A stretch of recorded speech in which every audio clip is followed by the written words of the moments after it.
ఒక సంవత్సరం అయింది.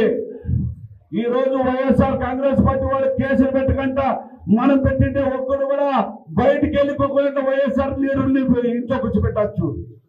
ఎందుకు? వాడు కూడా రేపు పొద్దున్న తెలుసుకొని మన పార్టీకి జేజేలు పలికే రోజు వస్తుందని చెప్పేసి, కాబట్టి మనందరూ కూడా ఈ స్థానిక సంస్థల ఎన్నికల వరకు కూడా వాళ్ళకి టైం ఇస్తాం.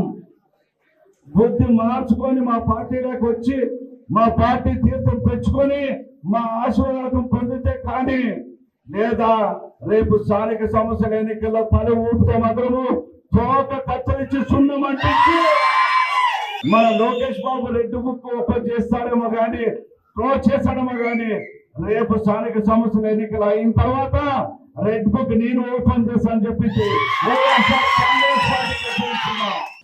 నువ్వు జాగ్రత్త అని చెప్తున్నాను. నీకు ఇంకోసారి మా పార్టీ గురించి, పార్టీ కార్యకర్తల గురించి మాట్లాడితే చూస్తూ ఊరుకునేది లేదు. నీకు ఒకటే చెప్తా ఉన్నాను, నిజంగా నీకు ధైర్యం ఉంటే ఈరోజు రాజీనామా చేయరు. రాజీనామా చేసి పోటీలో నువ్వు నామినేషన్ అయ్యి, అప్పుడు నా నామినేషన్ వేయకుండా నువ్వు అడ్డుకుంటే నేను రాజకీయాల నుంచి తప్పుకుంటాను. మరి నువ్వు అన్నట్టు మొత్తం అన్ని విధాలుగా నేను నీకు సహకరిస్తాను. నీకు ఆ సత్తా ఉందా? నా సవాల్ను స్వీకరించి నువ్వు రాజీనామా చేయి, పోటీ చేసి గెలుచు. నన్ను అంటున్నావు కదా నువ్వు ఈరోజు పోటీ లేకోకుండా చేస్తానని.